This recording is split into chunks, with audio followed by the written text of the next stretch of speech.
வணக்கம், இது நிலா கிச்சன். இன்றைக்கி நாம் ஒரு சம்மர் ஸ்பெஷல் ஃப்ரூட் கஸ்டர்டு ரொம்ப ஈஸியாக பண்ணிக்கக்கூடிய ஒரு ரெசிபி. ஐஸ்கிரீம் எல்லாம் குழந்தைங்களுக்கு வாங்கி கொடுக்கறதுக்கு பதிலாக இதே போல் நீங்கள் வீட்டில் டெய்லி செஞ்சு கொடுக்கலாம். இப்போது இது எப்படி பண்ணலாம் அப்படின்னு சொல்லிட்டு பார்க்கலாம். அதுக்கு முன்னாடி எல்லாருமே நம்ம சேனலை சப்ஸ்கிரைப் பண்ணிவிடுங்க, லைக் பண்ணுங்கள், ஷேர் பண்ணுங்கள், கமெண்ட் பண்ணுங்கள். வாங்க வீடியோக்குள்ளே போகலாம். ஃப்ரூட்ஸ் உங்களோட ஆப்ஷனல் தான். எந்த ஃப்ரூட்ஸ்னாலும் எடுத்துக்கலாம், எவ்வளோ ஃப்ரூட்ஸ்னாலும் எடுத்துக்கலாம், எத்தனை குவான்டிட்டினாலும் எடுத்துக்கிடலாம். ஸ்டார்ட் பண்ணோமா? Custard fruit.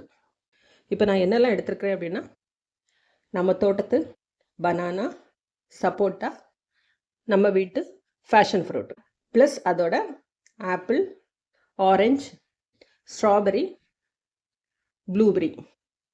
ஃப்ரூட் இது தான் போட்டோன்னு கிடையாது, எந்த ஃப்ரூட்னாலும் நீங்கள் சேர்த்துக்கிடலாம். பனானா சேர்க்குறீங்க, அதேமாரி கொய்யா சேர்த்துக்கலாம், மாதுளை சேர்த்துக்கலாம், ஆரஞ்சு சேர்த்துக்கலாம், பைனாப்பிள் சேர்த்துக்கலாம், எதுனாலும் இருக்கிறத வச்சு நீங்கள் சேர்த்துக்கலாம். இப்போது இது எல்லாமே சின்ன சின்னதாக தேவைக்கு கட் பண்ணி எடுத்துக்கிடலாம்.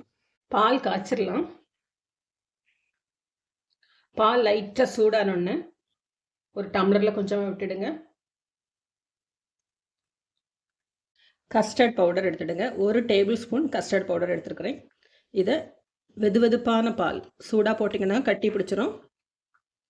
பால் வெதுவெதுப்பாக இருக்குச்சுல, அதை விட்டு கட்டி இல்லாமல் நல்லா கலந்துக்கிடுங்க. சூடான பாலில் கஸ்டர்ட் பவுடர் விட்டுடலாம். பாலில் கலந்து விடுங்க. இப்போது இது ஸ்பீடாக கலக்கிடுங்க, கட்டி விழக்கூடாது. இதுக்கு லெவல் பண்ணி 1 குழிக்கரண்டி சுகர். விஸ்கு போட்டிங்கன்னா கட்டி வராது. சுகர் கரைஞ்சி பால் கொஞ்சம் திக்காகும், கஸ்டர்ட் ரெடி ஆயிரும். பால் நல்லா கொதிக்க விடணும், இல்லைன்னா கஸ்டர்ட் பவுடர் குக் ஆகாமல் இருக்கும். ஒரு 2 நிமிஷம் 3 நிமிஷம் நல்லா கொதிக்க விடுங்க. 1 டேபிள் ஸ்பூன் கரெக்டாக இருக்கும் 1/2 லிட்டர் பாலுக்கு.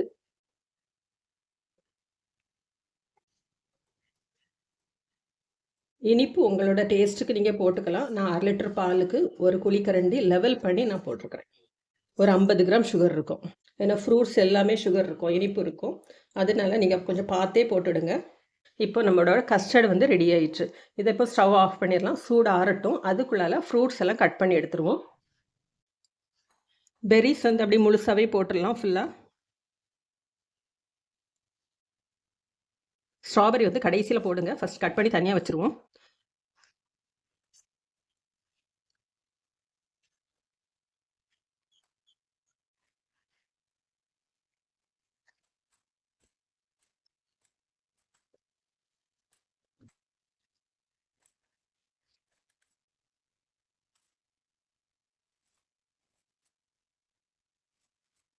கட் பண்ண ஆப்பிளையும் சேர்த்துடலாம்.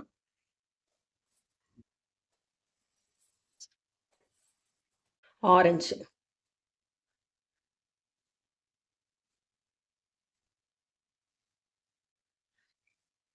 இதேமாரி ஒன்று ஒன்றா முழுசாகவே போட்டுடலாம், அப்படி போட்டுடலாம்.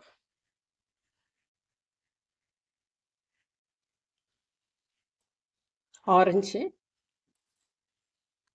பனானா,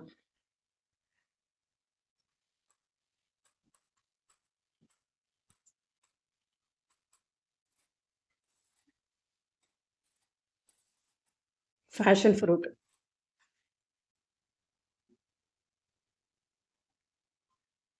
இதுதாங்க ஃபேஷன் ஃப்ரூட். உள்ளே இப்படி தான் இருக்கும். இதை அப்படியே ஸ்கூப் பண்ணி உள்ளால சேர்த்துடலாம்.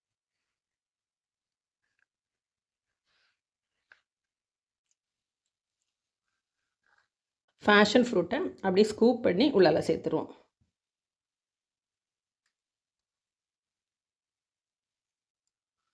பாருங்கள், நீட்டாக வந்துடும். அடுத்தால சப்போட்டாவும் அதே மாதிரி சேர்த்துடலாம்.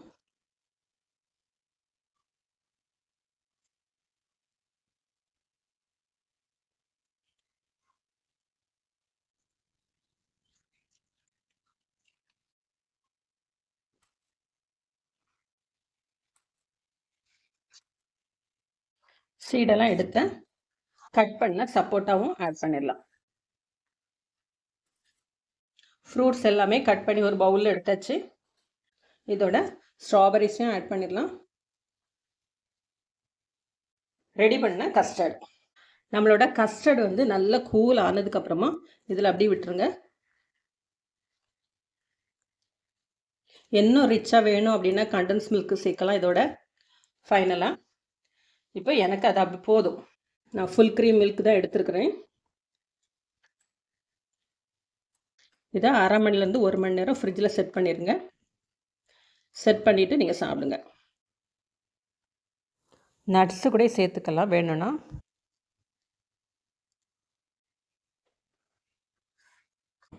Custard fruit